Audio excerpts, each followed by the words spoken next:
Welcome to AI Unfiltered, the show that cuts through the hype and brings you the authentic side of artificial intelligence.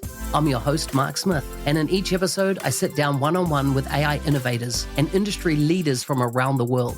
Together, we explore real-world AI applications, share practical insights, and discuss how businesses are implementing responsible, ethical, and trustworthy AI. Let's dive into the conversation and see how AI can transform your business today.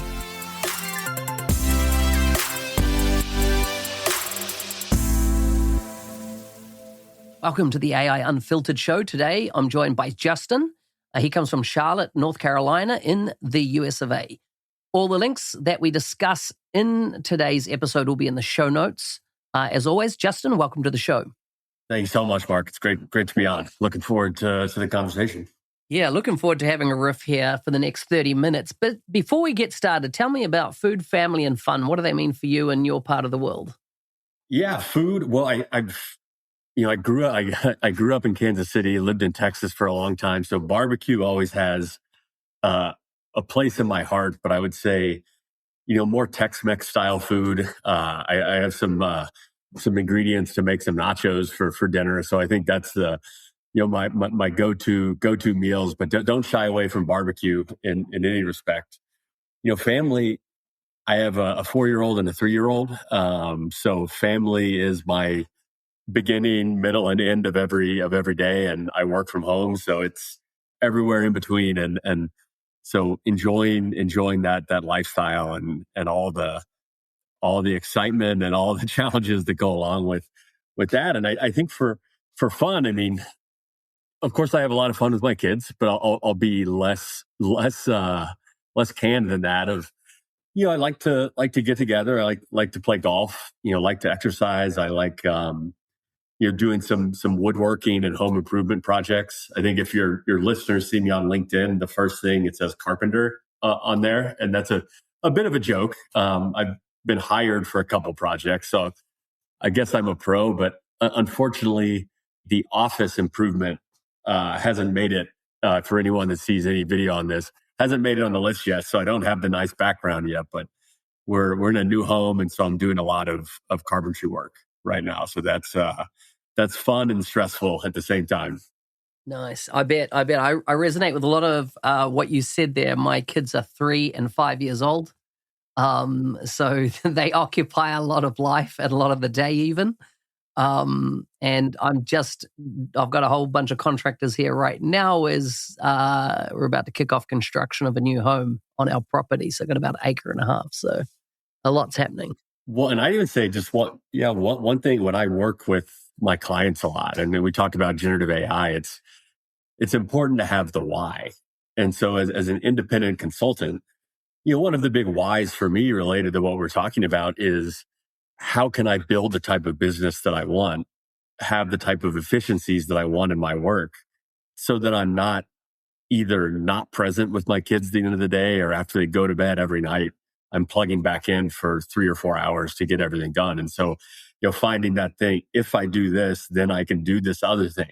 I think it's true for entrepreneurs. It's true for people in business. It's true for leaders, to think about what is it that you want your people to do? And I know we'll get into this, but I can't help but reflect. I was having a conversation with an individual that I know at the place where I play golf and where I exercise. And he's an insurance salesman. So he's an insurance salesman. That's he is exactly as your listeners might expect. But he mentioned the idea of, well, if you were living at your house and you have, 5 different things to do, why, and there was something that you needed to do on a day in, day out basis, week in, week out basis, and you didn't have to mow your lawn, would you? And so for leaders and for people in their own business, if you don't have to mow your lawn, so to speak, why would you do it? Now, you might enjoy doing it. And so there's some nuance there, but I thought it was just a nice way to think about AI to say, is there a way to make something better, make something more efficient so that you can reallocate, even if it's just being able to think about things you wouldn't think of before. And so that's, I think, an interesting mindset going in, thinking about AI to, what are those lawn mowing activities? that you have in your business, then you can look for those opportunities in. I like that reframe, because it takes it to something highly practical and it allows you to look at it. Often one of the biggest complaints I see in the industry is, what's our use case? And you've just come up with a brilliant way of thinking about use cases in using AI. Well, and I'd say that's always a popular thing. And even when I do some of the client work that I do that isn't AI related, the questions we always ask people, or our clients always want to ask, are, what are they currently doing in AI? What are their use cases? And that, of course, has some utility to understand what's going on in the market. But the way that I like to think about it, and I talk to clients about, is, well, let's not talk about use cases. Let's talk about your processes. Let's talk about what you're trying to accomplish. And then let's go in and identify those areas where those use cases are relevant. And so why is that important? It isn't necessarily just about finding the efficiency point. And so if you give a use case and you throw in an out-of-the-box solution and you just put it in there, are you going to expect there to be improvements from that? Well, there might be. But if you didn't go and look at the process that embeds in with, there's likely going to be some other bottleneck that even if you remove it with the solution, it just might shift to a different spot. And so you have to be really thoughtful of, what are the downstream or upstream implications of making something more efficient, and ensuring that it isn't necessarily another AI solution, but it's like, okay, now if we have a greater throughput, for instance, for front office, for sales, a greater throughput and ability to screen and identify candidates for a sales team, but then they don't actually have a process to, let's say, this is an oversimplification, but contact more of those people, or they're not incentivized to contact more people, maybe better put, it doesn't really make much of a difference, because they aren't going to change their behavior. They're going to just look at it as, well, now I can just get to my target faster. And then I just work a little bit less. And perhaps that's great for them. But from a business standpoint, you're not going to see an ROI from that, because they aren't going to. And you might have a couple high achievers that just want to do more, but you just basically shifted the bottleneck to the incentive rather than the availability and quality of the leads that come into the system. With the customers that you're working with at the moment and your observation of the market and what's happening in the AI space, what's top of mind? What are the fears, challenges, concerns, opportunities, the landscape as we run into 2026? Where do you see, the maturity level of where and I mean, it differs person to, organization, but what's your state of play through your lens at the moment?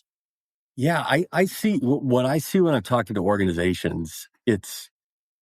I think there's a very high level of maturity in the potential of the solution, but there's generally a very low level of maturity in the willingness to do what it takes to approach AI in a way that's going to be value creating, right? We all know, like the MIT study that came out, I think it was less than 5% generated an ROI. And some papers have come back and, offered some rebuttals to that, and rightly so.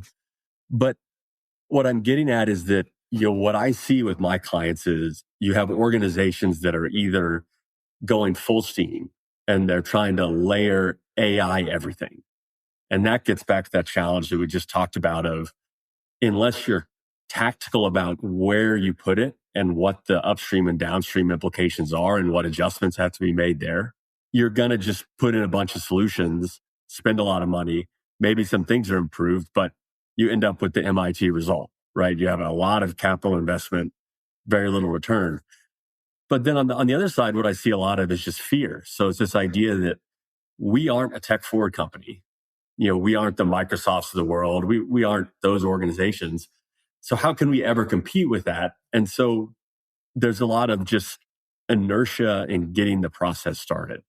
And so you have these two areas that in some ways converge on the same solution in terms of where they should go next. But they both are, in my view, two different types of inaction. One is inaction by overinvesting and not focusing on the adaptation. And the other is inaction from a fear, this idea that a year from now it's going to be AGI or whatever. Everybody says different things, different weeks. But I think what I typically conversations I have with them is, well, let's not look at it like that. Let's look at it as where we are today, not where you would like to be today. And if you can make something 10% better or 10% faster, and you can do that in such a way that has a measurable impact, and you feel confident about that because you looked at the process end to end, then why not just do that and start there? And then take a next step and take a next step. And for these larger organizations, it's the same thing. All right, what I'm hearing from clients and when I'm talking to even just doing research and not working with clients, but talking to executives for some of the research I do for clients is, what do we do now? Knowing that the board is starting to push back a bit and they're no longer saying invest, invest, invest. They're saying ROI, ROI, ROI. Well, it's the same thing. Take a step back. What is it that you can do with all these tools you have already? And what are those core business problems, those core business opportunities that can be addressed?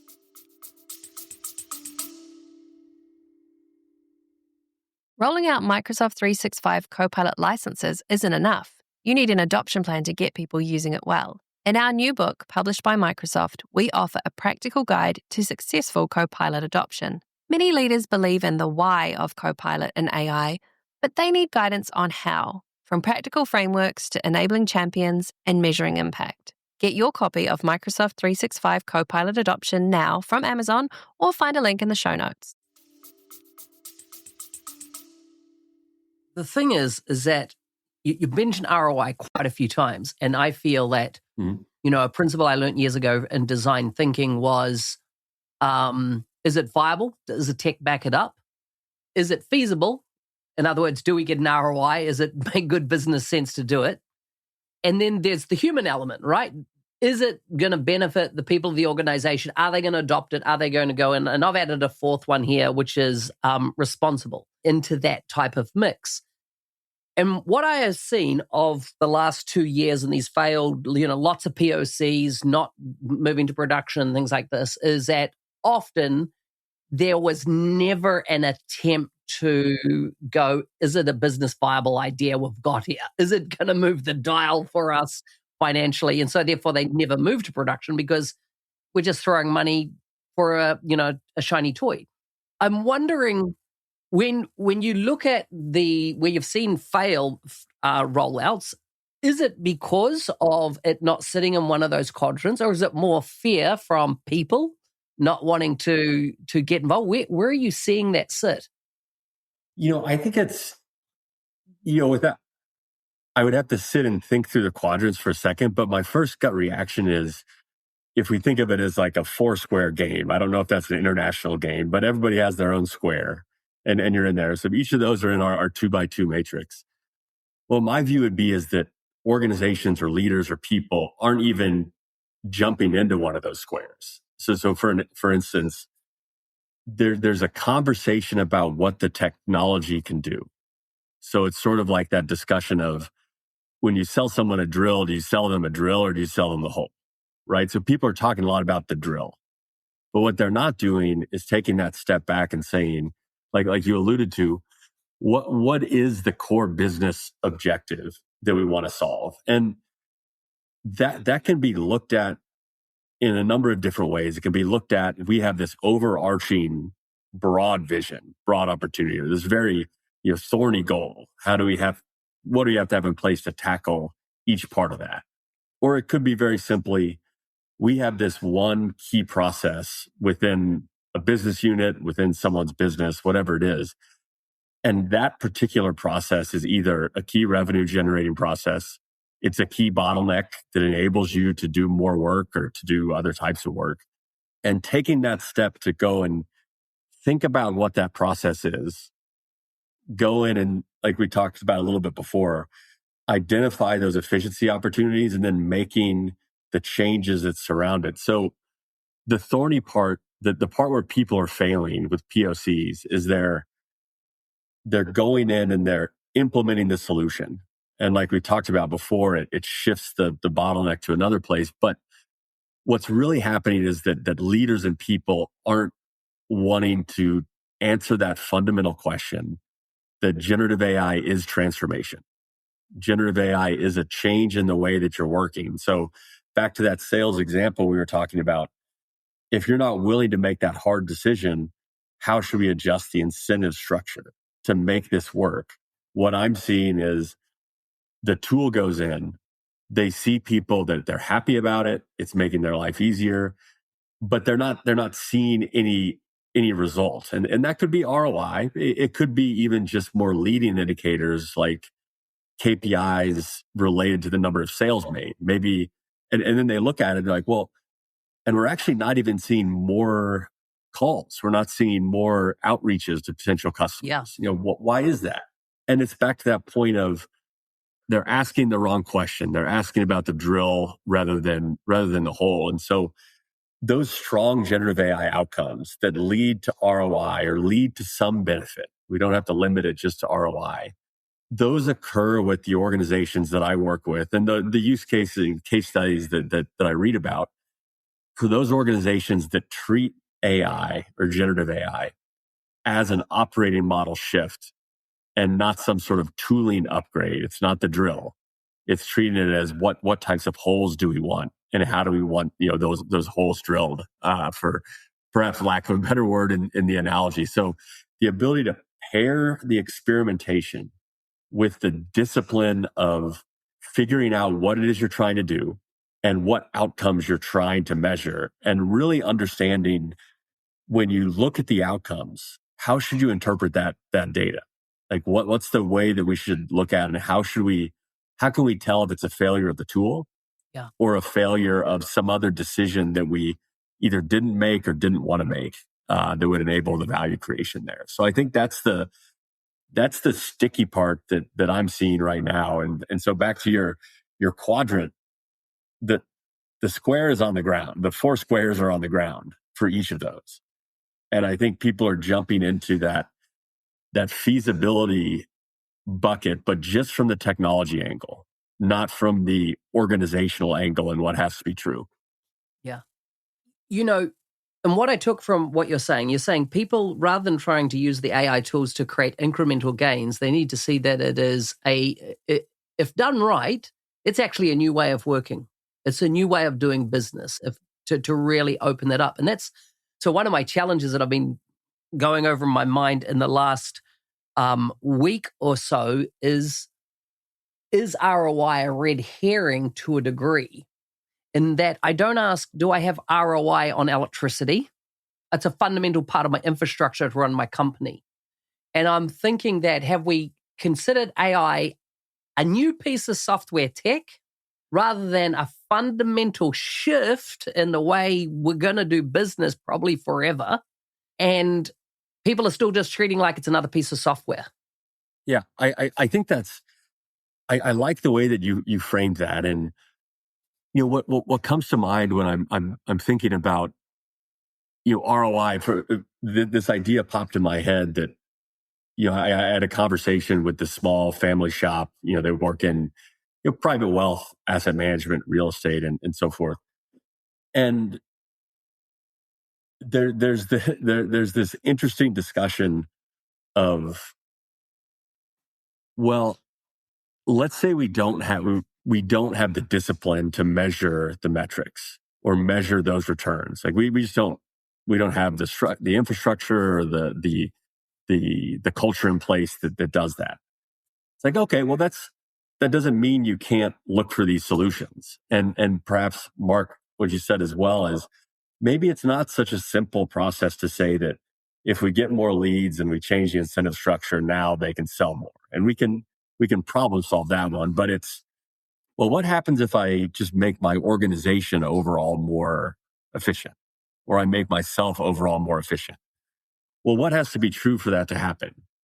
Let's take the example I use with my kids out of it, although that's a good illustrative example that you kind of see the outcome, right? You can feel when that happens. But you have to have some vision of what it is that you're able to do that you couldn't do before. And so as an example, you could not demonstrate or you have an inability to demonstrate time savings or whatever the improvement is that you're looking for in the solution. But let's just say part of the longer term vision of the organization was we need to have our people spending more time looking for deals, like with this small company, and less time just doing whatever they do on a day-to-day basis. Yeah. It's like, well, if you set up the generative AI structure and you did it in such a way that you were pretty confident they were going to be able to work more efficiently, and then at the same time, you do a careful institution or application of these objectives or these processes to go and find more deals and think more strategically. You can then observe even qualitatively, like, is my team now thinking differently, right? Are they spending their whole day with their heads out of the computer? Or are they out now having lunches, having coffees and talking to people? And so you don't have to be so rigid with it. And if it is a larger scale outcome that maybe like 6 different changes enable, you can't take that very simple process view, but you have to think carefully and say, here's this thing I want everybody to be doing that they don't have time to do now.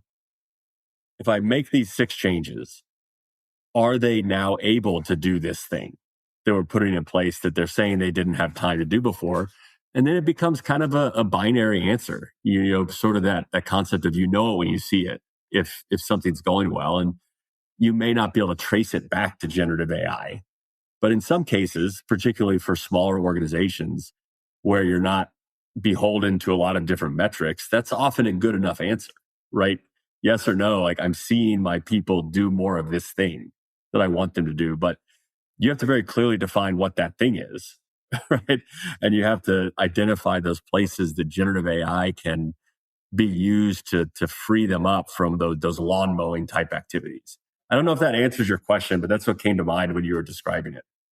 While you were talking, I've got a few concepts that I want to share with you and then get your take on them. So I feel that there's 2 parts in an organization. Either they want to increase productivity from output of their personnel, or they want to innovate. The challenge with innovation, most organizations have an inbred part of their culture not to innovate.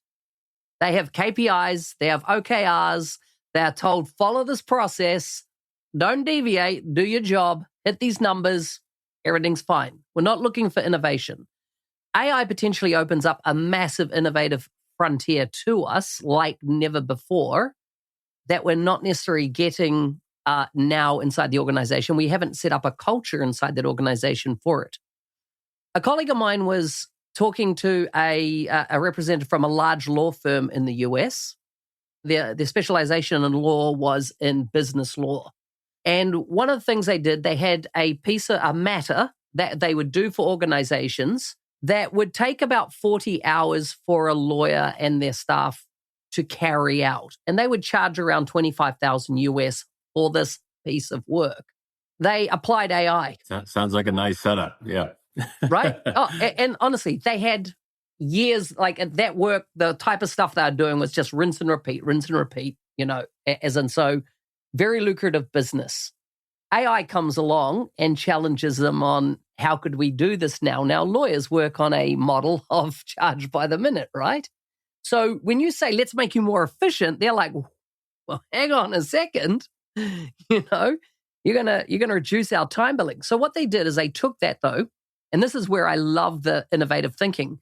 They were able to apply AI to the process and reduce it by 50% the effort. So down to 20 hours that they could do it. In fact, the efficiencies were larger than that over time. But what they were able to, as part of it, going through multiple iterations of this, the same lawyer's time could do about 4 of these in the same amount of time, these matter type cases. So what they did was half the price to the market. Yeah. The customer one, they were getting it now 50% reduced on what it was costing a year ago, but the law firm were being able to, I think, 4 times the number in the same amount of time. And that's what I talk about innovation. When you really relook at your business and go, hang on a second, are the levers of yesterday not the levers of today or tomorrow?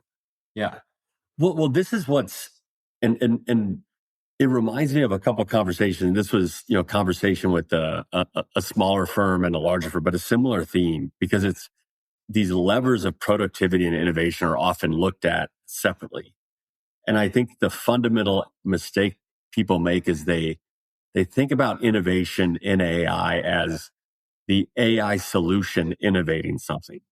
And because that's a very complex thing to wrap your head around, because, all right, there are too many unknowns. Like what type of innovation? Like, how do you have a tool that then, but what you're talking about is, as you can be more productive within a given business, and you're confident that the service you're providing is of value, and it would be differentiating to be able to do that, faster, cheaper, better, whatever it is. You can then have, it's innovation of the business model, but it isn't radical innovation, right? But it's an ability to then differentiate in the market, do more of what you can, you get more customers, you grow your customer base.